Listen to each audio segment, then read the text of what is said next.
Abrazo, buenas tardes. Chao, gracias.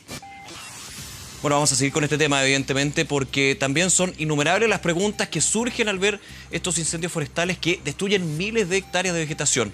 Por ejemplo, ¿por qué es tan difícil apagarlos? ¿O por qué no se puede reaccionar de inmediato cuando recién comienzan?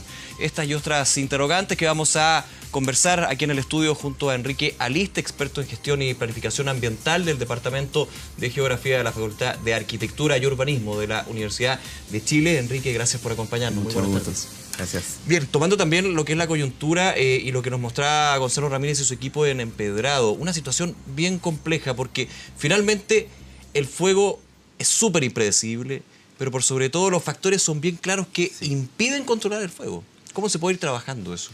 Bueno, lo primero es tener en cuenta que aquí estamos hablando de comunas en donde tenemos más del 80% de la superficie cubierta de monocultivo. Aquí estamos hablando fundamentalmente de pino y la excepción es el eucalipto, fundamentalmente. Entonces, esa misma condición evidentemente alimenta la posibilidad de que ocurrido el evento esto sea mucho más catastrófico. Se propaga con muchísima facilidad porque encuentra lo mismo a su paso y eso indudablemente nos tiene que llamar también a reflexionar sobre lo que significa las vastas zonas plantadas en la séptima región, en la región del Biobío, en la Araucanía. Y acá una sutileza que no deja de ser relevante. Gonzalo hablaba de bosques o superficie boscosa.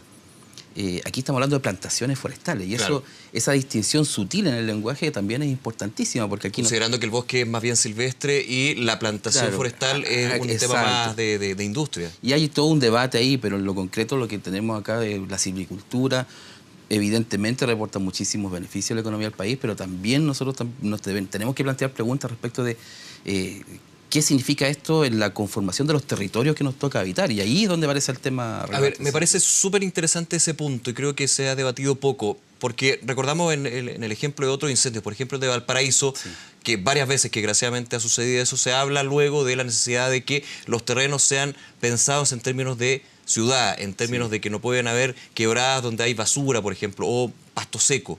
Aquí, entendiendo tus palabras, va lo mismo. O sea, puede ser un terreno donde hayan cultivos, donde haya pasto, pero evidentemente tienen que ser pensados para evitar este tipo de hecho, por lo menos mitigar el efecto de un incendio. O sea, nos encontramos con un elemento que suele ser frecuente y que es algo que por fin se está conversando hoy, y tiene que ver con territorio, con perspectivas y aproximaciones territoriales que permitan entender el conjunto de relaciones que se generan aquí en el espacio. O sea, no estamos hablando solamente de los hechos físicos, estamos hablando de cómo se articulan los distintos tipos de redes de relaciones, cómo se articulan este tipo de plantaciones con la economía local, pero también con la población, con su forma de vida, con los ecosistemas. Y en pensarlo un poco más de manera integral, podemos también pensar luego la fase que viene enseguida, que es, bueno, cómo reaccionamos ante distintos tipos de contingencias. Los incendios son una, pero hemos visto en otros casos que otro tipo de contingencias pueden ser del tipo económico. ¿Qué pasa cuando, si estamos en una superficie donde tenemos monocultivo, si cae el precio de la actividad silvícola? También se pone en riesgo o la actividad maderera. Aquí en el sector Santa Olga, Empedrado, hay una relación donde es importante la actividad maderera, pero también la que tiene que ver con la industria celulosa. Entonces, los territorios se vuelven vulnerables cuando dependen de un solo tipo de actividad. Y lo que estamos viendo acá, en este caso, vemos que es precisamente eso. Un incendio no solamente va a arrasar acá con todo el daño a las personas, a los habitantes del ecosistema, pero también va a tener una repercusión económica probablemente de muchísima significación en la zona. Porque generalmente de estos incendios vemos el efecto posterior. Exacto. La cesantía aumenta, la actividad económica tiene que reinventarse y muchas veces no existe el capital para reinventarse. Por ejemplo, y tenemos además con una actividad que tiene un periodo de recuperación que es muy lento. O sea, aquí, ¿cuánto va a retomar? Una cosa es que crezcan los árboles, pero aquí todo lo que significa el conjunto de actividades del territorio va a ser probablemente un desafío gigantesco que se nos viene por delante. Y eso remarca la importancia. A veces se piensa que es como una majadería de la academia, pero no. O sea, cuando hablamos de prevenir, de investigar, de realizar mayor investigación en estas áreas, estamos pensando precisamente en estos aspectos. Investigación básica que a veces parece que no sirviera mucho, pero aquí vemos que sirve porque puede permitir anticiparnos este tipo de situaciones. A ver, pero en esa investigación, ¿cuáles son las preguntas que hay que hacerse de alguna manera para avanzar en este caso? Porque los incendios siempre van a estar presentes.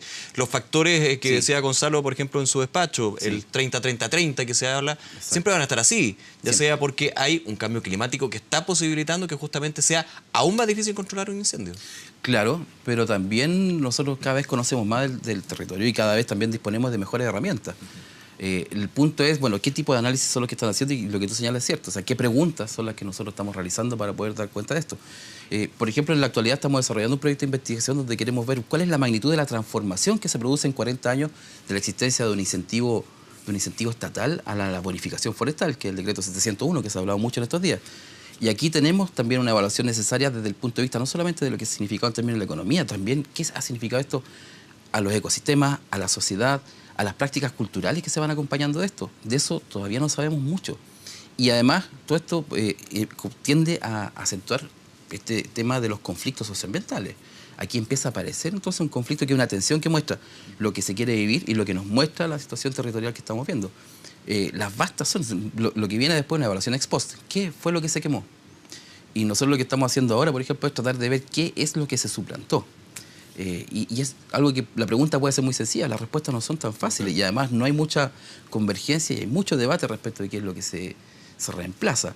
En esta zona en particular era lo que se conocía como el granero de Chile, ¿verdad? Que era toda la zona agrícola, perdón, de triguera. Y una parte importante de estas plantaciones forestales fueron efectivamente el suelo que estaba muy erosionado producto de todo el boom triguero de fin del siglo XIX, principio del siglo XX y hasta gran parte avanzado del siglo XX. Pero hay otra cantidad importantísima donde se han sustituido tierras agrícolas de buena calidad y también algunos terrenos de plantaciones de bosque nativo. Ahora, y ahí donde se supone que el instrumento no debiese funcionar. Nosotros lo que hemos tratado de hacer es ver el equilibrio y ver si efectivamente esto se hizo lo que se dijo que se iba a hacer. Y eso, aun cuando fácil la pregunta, es difícil la respuesta. Y mirando hacia adelante, ¿cuál es el trabajo que se puede hacer al futuro, digamos, en esta reconversión, en esta recuperación? Porque uno piensa, todo el terreno va a quedar quemado, pensando en Empedrado, por ejemplo, las imágenes, también en San Javier en su minuto, lo que pasó en Pumanque. ¿Qué se puede lograr ahí? Por ejemplo, hay una cara, entre comillas, positiva de estos incendios, que es que la misma ceniza de alguna manera logra que los suelos puedan recuperarse. Los árboles, evidentemente, es un tema distinto, pero hay una posibilidad. Lo hemos visto también, yo lo recuerdo, cuando fue el incendio en las Torres del Paine. Claro, pero ahí estamos hablando de ecosistemas que son radicalmente distintos. ¿Cómo se puede hacer ahí la comparación, justamente? Precisamente porque cuando hablamos de superficie de bosque nativo, las características son distintas. Acá eran suelos que ya estaban muy agotados, que estaban sometidos a un nivel de estrés bastante grande. La actividad forestal de alguna forma vino a recuperar económicamente esa zona, pero no necesariamente a la calidad de los suelos. Por lo tanto, la verdad es que está por verse. Yo creo que acá también falta mucha investigación aplicada. En el fondo, ver, bueno, qué pasa, qué tipo de técnicas se pueden aplicar. Y creo que lo que corresponde ahora también es invitar, porque aquí hay que tener en cuenta que una parte importantísima de lo que se quema son terrenos de plantaciones privadas. Esto es silvicultura. La pregunta es cuál ha sido el rol de los privados también. Hay una responsabilidad entonces del privado, por ejemplo, de los sectores más bien industriales, podríamos decir, claro, de plantaciones, tener cortafuego ya definido. Cortafuego. Y lo otro es investigación. Acá el sector privado aporta muy poco con investigación para precisamente prevenir este tipo de cosas.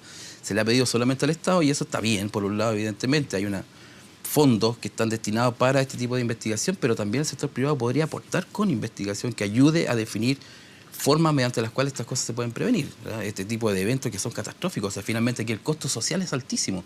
O sea, en Santiago, si le damos la mirada centralista habitual, ¿verdad?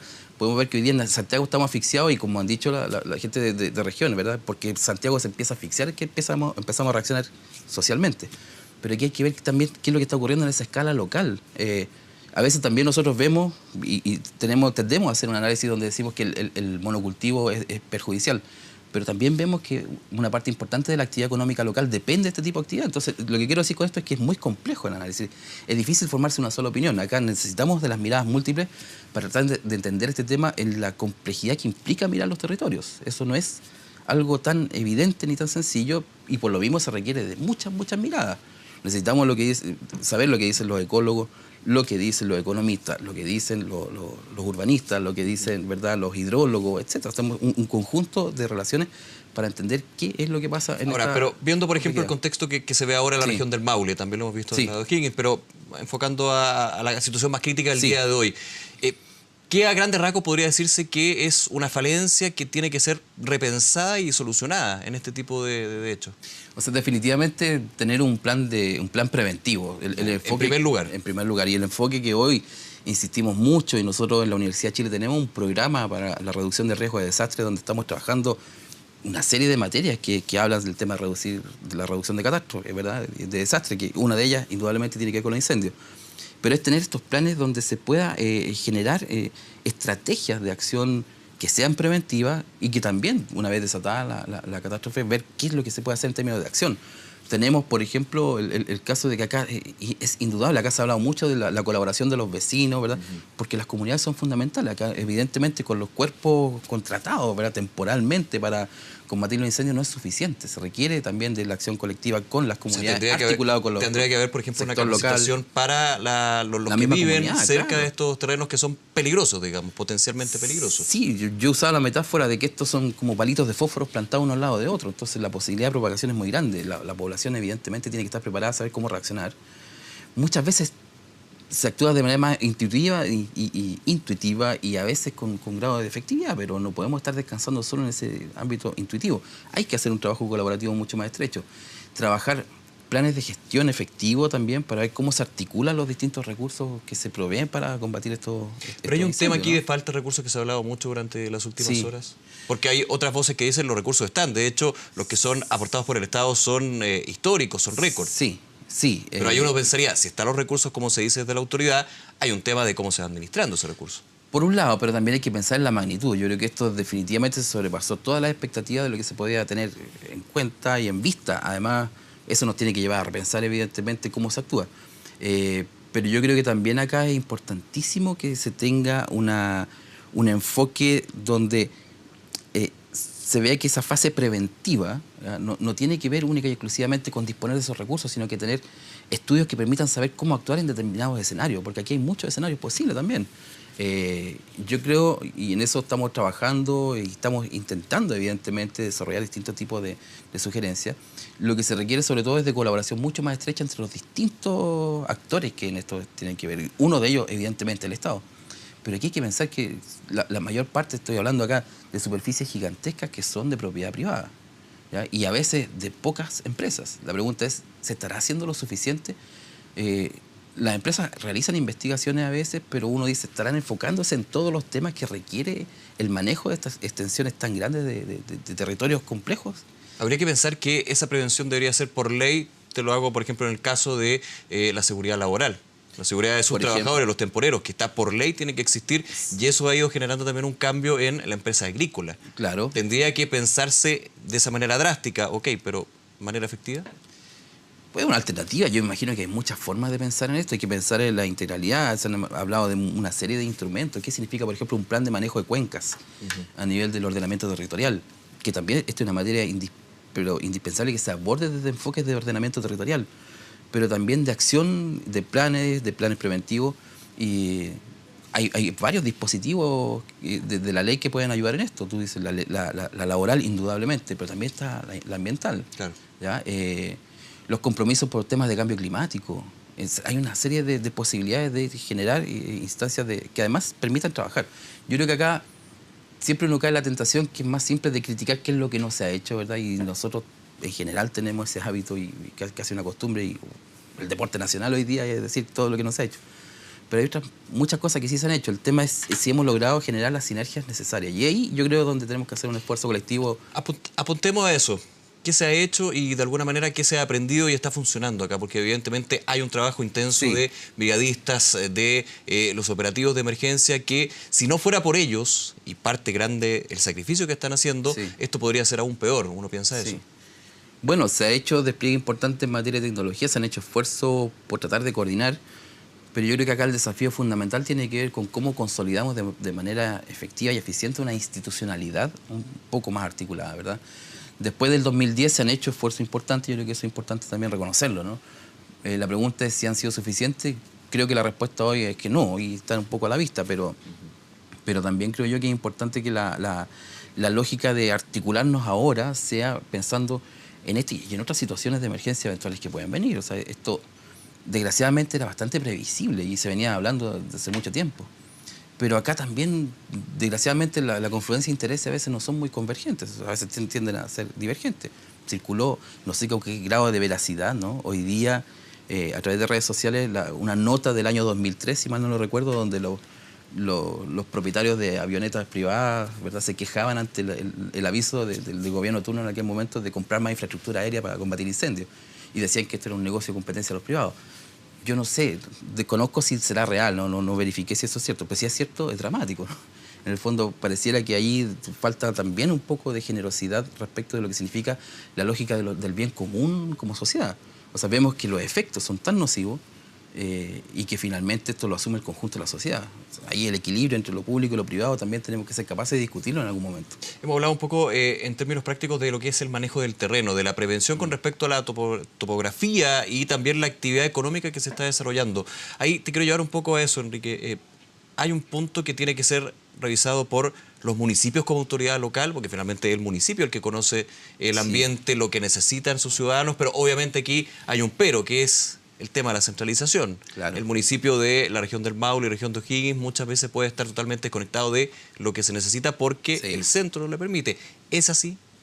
En parte sí, pero lo que tenemos que ser capaces de pensar también aquí en el contexto y a propósito de lo que se señala, si se dispone o no de las herramientas efectivas, ¿no? A nivel nacional, digamos. A nivel nacional. ¿Ya? Hoy no existe una ley de ordenamiento territorial, ¿ya? Y eso evidentemente restringe. Cuando se quiere llevar adelante a través de los planes reguladores comunales, instancias que tiendan a ordenar el territorio que está fuera de la ciudad, este tiene solamente un carácter de indicativo y sugerencia, pero no tiene ninguna capacidad no es una norma. De normar de manera efectiva. Allí pierde mucha fuerza cualquier instancia que pueda colaborar con estos propósitos. Por lo tanto, tenemos que ser capaces de discutirlo. Ahora, esto que puede ser aparentemente muy bueno, evidentemente también va a tener otro tipo de consecuencias que a veces cuesta dimensionar. Por eso que yo insisto mucho con que, aunque se diga que la discusión puede ser tiempo precioso, yo creo que es un tiempo precioso importantísimo para pensar en el mediano o largo plazo. Claro, porque uno podría pensar que la regulación territorial sería muy bueno en términos de evitar este tipo de hechos, pero puede tener otra cara, que es evitar que una actividad económica que se desarrollaba durante mucho tiempo en un territorio no se puede hacer. Por ejemplo. O sea, en algún momento se pensó, por ejemplo, que todo el sector del secano costero de aquí, entre la región metropolitana y la región de Valparaíso, tenía vocación forestal, se manifestó muchas veces. Hoy es uno de los valles más fértiles en términos de producción vitivinícola, entonces como que hay que tener cuidado también con ese tipo de decir cuáles son, comillas, las vocaciones de los territorios. Hay que discutirlo. Esto nos exige a nosotros también tener una mirada mucho más amplia y también de perspectiva respecto a lo que esto significa, ¿no? Hay otro elemento que se ha hablado mucho sobre este caso, el cambio climático. Sí. Se nota que efectivamente está generando un cambio a nivel de geografía, a nivel evidentemente de los factores de riesgo que impulsan el fuego, está claro. Sí. Pero también en términos de cuando hay que prevenir este tipo de hechos. Bueno, yo creo que el cambio climático tiene muchísimas caras y creo que nosotros estamos siendo testigos de lo que suele decir el consenso científico hoy, ¿verdad? Las primeras consecuencias, las primeras señales. Pero también creo yo que hay efectos que son menos visibles del cambio climático y tiene que ver con cómo se usa el discurso del cambio climático cuando sucede este tipo de situaciones. En el sector forestal, que está muy comprometido con el cambio climático, ha sido muy favorable para que se sigan expandiendo precisamente las plantaciones forestales. Entonces, es como que tiene una suerte de arma de doble filo cuando se ve en el plano discursivo, ¿no? Cómo se usa el discurso del cambio climático. Desde el punto de vista de la evidencia científica, yo creo que ahí, claro, esto agrava, pero también se produce por una situación donde hemos sido testigos de transformaciones importantísimas que se ven en los registros de temperatura y de la concentración de la cantidad de días de máximas históricas durante mucho tiempo y los niveles de sequedad también. Y que se nota evidentemente en el territorio, porque en todas las imágenes que hemos visto de este incendio se nota que el verde no está. Y eso, lógicamente, es un factor tiene que ver, de impulso. Y una de las preguntas que surge con frecuencia en la comunidad hoy científica es, bueno, ¿cuánto de la transformación de la disponibilidad hídrica en casi todas estas cuencas donde están las plantaciones forestales, cuánto tiene que ver precisamente el tipo de plantaciones que nosotros vemos? O sea, aquí hay, insisto, el monocultivo probablemente tiene un efecto importante. Lo que sí yo llamo a ser cauto. O sea, creo que esto tiene que investigarse con responsabilidad para establecer también la magnitud de esas responsabilidades y a quién competen. Y por la misma razón ver si son atribuibles o no. Hay discusión todavía al respecto. Y aun cuando uno se inclina por una hipótesis más que por otra, es también importantísimo el llamado a ser cauto y responsable respecto a lo que se dice en esta materia. Bien, Enrique Aliste, muchísimas gracias por acompañarnos. No, muchas gracias a ti. Que esté muy bien. Adiós.